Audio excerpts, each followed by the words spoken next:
Empire.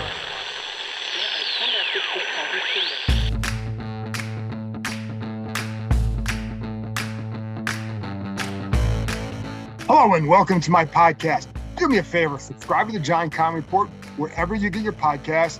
You can find us on YouTube, Empire Media, AMPIRE. When you get there, hit that like button, hit that subscribe button, and we'll keep rolling. Today, I'm wrapping up the August 2nd practice, first full day of pads.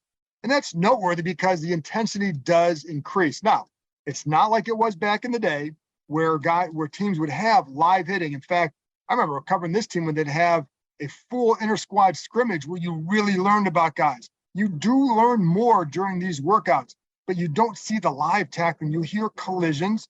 There's more full pops, but you're not tackling and driving guys to the ground. But what you do see are more competitive one-on-one situations. They did have an inside run drill, full line versus line backs. I think it was like 9-on-9. You do see that. And so you get to see, like, how do guys block? How are the young tight ends blocking? And you see the one-on-ones with the offensive line versus defensive line in pass rush situations. So you get to learn some things there as well. I'll get more into that in a minute. And you see the one-on-ones with the D-backs and the wide receivers. So and then also pass blocking with the running backs against the linebackers. So you do learn things when you're watching this, but it's not necessarily because the pads being on allows them to get to these drills. So that's where you start to learn some things. And that's what I like about this. When you the hard part is, as a reporter, you'll see the one-on-ones with the O-line, D-line going on at the same time as the 7-on-7s are going on the other half of the field. Or you want to watch the defensive backs against the receivers, but at the same time, the inside run drill is going on. So sometimes you alternate where you're putting your eyes. Sometimes you alternate days. Say, like, okay, I watched the corners and the receivers yesterday. I need to watch the inside run drill because I want to watch how is Cole Turner progressing as a blocker, that kind of stuff. But the intensity does increase because it's another step in the process. Just not the same as it was way back when, but still another step. Before we get going, I have to address too, Curtis Samuel did not practice again today. So that's a few days in a row now. And again, they say it's part of the plan. What I'm going to just tell you, watch with your eyes. So we don't know what's going to happen. When he's out there multiple days in a row and can get through 3 or 4 days in a row of practice without having to sit out a couple of days. If you sit out a vet rest day, get it. But if you have to sit out multiple days, is there an issue or is that really part of a plan? So again, just let's go by the actions at this point more than anything else. And again, before I get into that, I want to talk a little bit about Taylor Heinicke for no reason other than every day he's coming out before practice and going through some warm-up drills that he learned while visiting a quarterback coach, Adam Dado, out in California, a guy that Carson Wentz works with and a lot of other quarterbacks work with. And so Taylor went out there specifically to help increase his arm strength. It is a big knock on him. And he's got a lot going for him, but that arm strength is an issue. So he went out there. So one of the things he does before practice, he walks up and down the field, just kind of working out, but he has like 2-pound balls in his hands, and he kind of just rotates like this as he's walking down with both hands. So it really, hold on for a second, looks like this. And he'll walk up and down the field with that. Again, 2-pound balls. Sometimes it's 2-pound balls in each hand. Sometimes it's 1 or 2 and a 1. And then sometimes it might be a baseball. But that stuff is to loosen up the shoulder and to work some of those muscles. And then you see some of the hip movement design, similar to what you'd see, not quite to the level of the Dak Prescott, but something along those lines, emphasizing the hips, because for Heinicke, he needed to increase the shoulder strength and then also the ability to get more torque into his throws as well. And one thing I noticed with him is he is doing a better job of getting his entire body into the throws. So and he definitely said he sees an increase in his velocity with some of his throws. I think, well, let's see how in games when you see it on various throws, when we see him in the preseason, some of those deep outs, for example, and there were times last year where McLaurin would be wide open, he has to wait on the ball. So I think, let's see where it goes, but this is why he feels better about his game is the arm strength. Has he had increased enough to be more than just an effective backup? We'll see. I don't know that we're there yet, but I will say he's had a pretty solid camp. You can tell that he has a good timing in this offense because he's been in it now for a couple of years. So I would expect him to look pretty good as far as, in his role. And I think he has. So, but I would just want to pass along some of the arm strength stuff because that was a point of emphasis for him this offseason. And he's watching him incorporate it into some of the early or the pre-practice routine. And Carson Wentz does some of that stuff, but Taylor Heineke is always one of the first ones out here doing that. All right, so let's get going. As far as Wentz goes, and again, been a lot made about his accuracy. And it's funny because when I talk to people here, nobody seems to be all that worried about it. I think, you hear things about, again, I told you yesterday, we're still working on the timing of things. And I get that. I think there is a difference between seeing that in 11-on-11. And I think, to me, one of the issues is that even on air, he can be inconsistent with his throws. I thought today he was better with some of that, even on air. And I don't like to make a big deal out of on air, but when you see it up and down, then I think it becomes something you talk about. But in the 7-on-7, Wentz was almost perfect. I think the only pass that I saw incomplete was a drop by Brian Robinson, who I actually like his hands, but he did drop this ball. That was the only one I saw from Wentz that was incomplete. Then you put him in the full team drills, and that's where there were some issues. So, and I was talking to a veteran coach after practice about this. And again, they weren't worried about it all because I think for them, it's a function of getting pressure in his face. And then also one coach, sometimes these veteran quarterbacks, you just want to get rid of the ball. If you hold on the ball or if you fall through a different way, then you risk hitting your hand on a helmet. Now, how much of that is all there? You can buy whatever you want of that. Again, just like I said with Samuel, the proof will be once we get to the games, what does it look like? It has to improve. So, but I think, like I said, 7-on-7 looked really good. 11-on-11, more up and down. See where it goes from there. Let's get to some one-on-one. So, Benjamin St-Juste against Jahan Dotson, again, in one-on-ones. I'm going to look at some of my notes so I got this right. First time off the ball, St-Juste was good.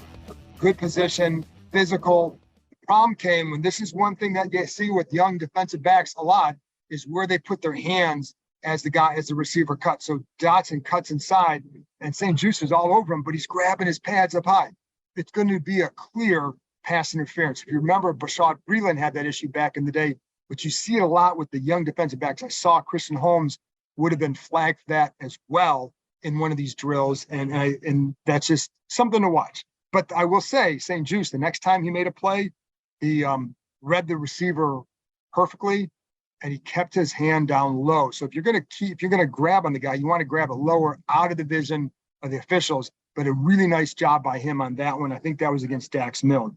One thing, that was against Dax Milne. One thing on that particular route, what the coaches like is how it's not just the coverage, it's you pushed his angle higher away from the ball. So that forced the quarterback to throw a kind of a different pass than he was anticipating. And it was incomplete because of it, but it was because of the way St-Juste played it with his leverage inside. And then the way he was able to push the receiver further outside and off his intended angle. That's where he really excelled in that play. And by the way, with Dotson, he is working some as a punt returner, along with a few others, including Dax Milne and a veteran Alex Erickson and Jacques Hazard. But so Dotson's getting some work there whenever they do that. But the one thing too that you saw today, and they ran a jet action with him, I think he's going to be a bigger threat on the jet than some of the guys they've had in the past. And it's why, if you don't have Curtis Samuel, I think they have the depth of the skill talent, I believe, to absorb if Samuel has to miss time. But on one particular jet route today, jet action, runs a jet and gets to a bubble action. A lot of the defense slides way over, and they hit McKissick with a handoff to the other side, and he would have gotten a nice run. And by the way, I did want to, and I'm going to talk about this a little bit, but I'll talk about it now since I mentioned his name with McKissick. I think I told you yesterday that coaches don't sleep on him as a between the tackles runner, especially with a team that feels now it can spread the defense with four receivers, whether it's three receivers in Logan Thomas or whatever. But that's where they can hit McKissick between the tackles in those sets. So don't be surprised, because I think McKissic's having a good camp, and I think he can continue to be a very valuable player for them.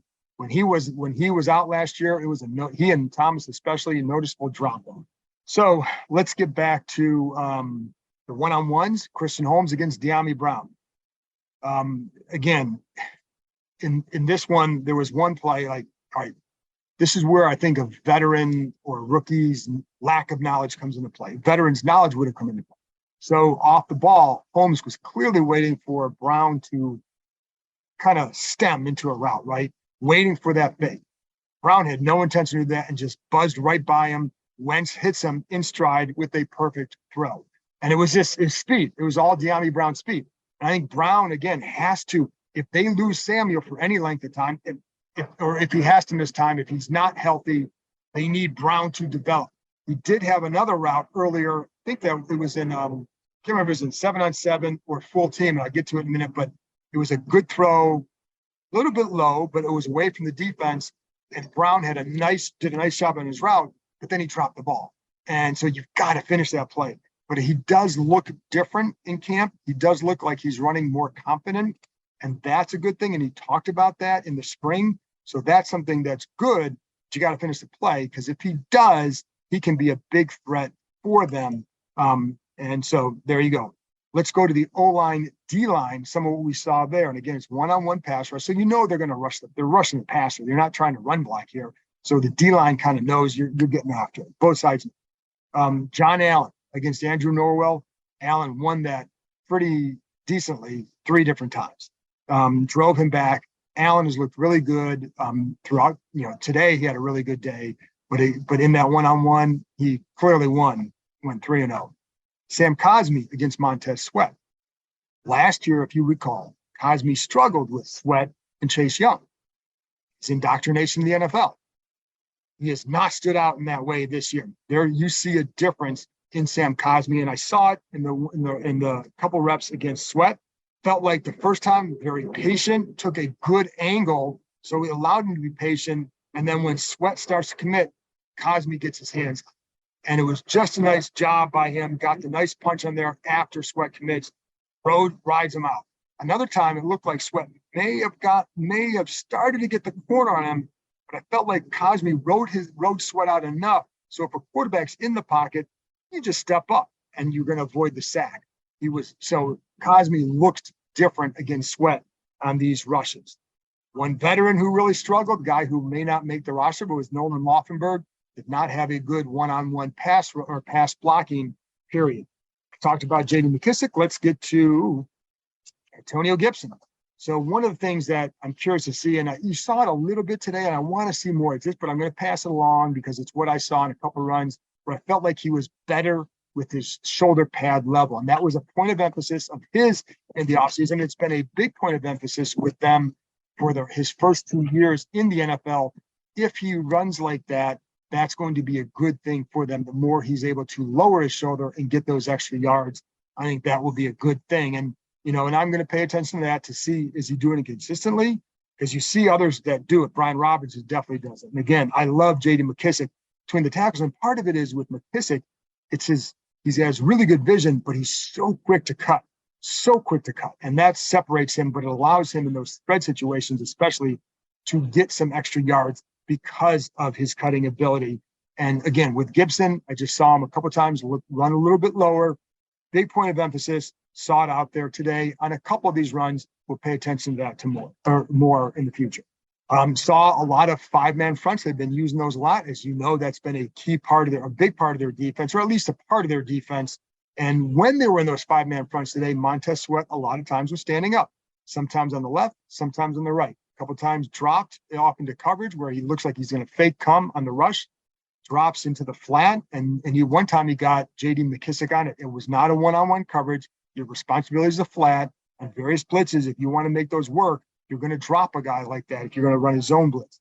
But that's what he did. He has the athleticism to do that, and he did it well. So there you go. Oh, and the last guy I want to talk about is Fedarian Mathis, the 2nd-round pick. And I'm going to bring him up, not because he's done anything spectacular. To be honest, you really haven't noticed him a ton. And and I don't think that he's going to be the kind of guy that's going to jump out in a flashy way during this camp. He's not a pass rush dude. That's not his strength. When you see him, there's more power.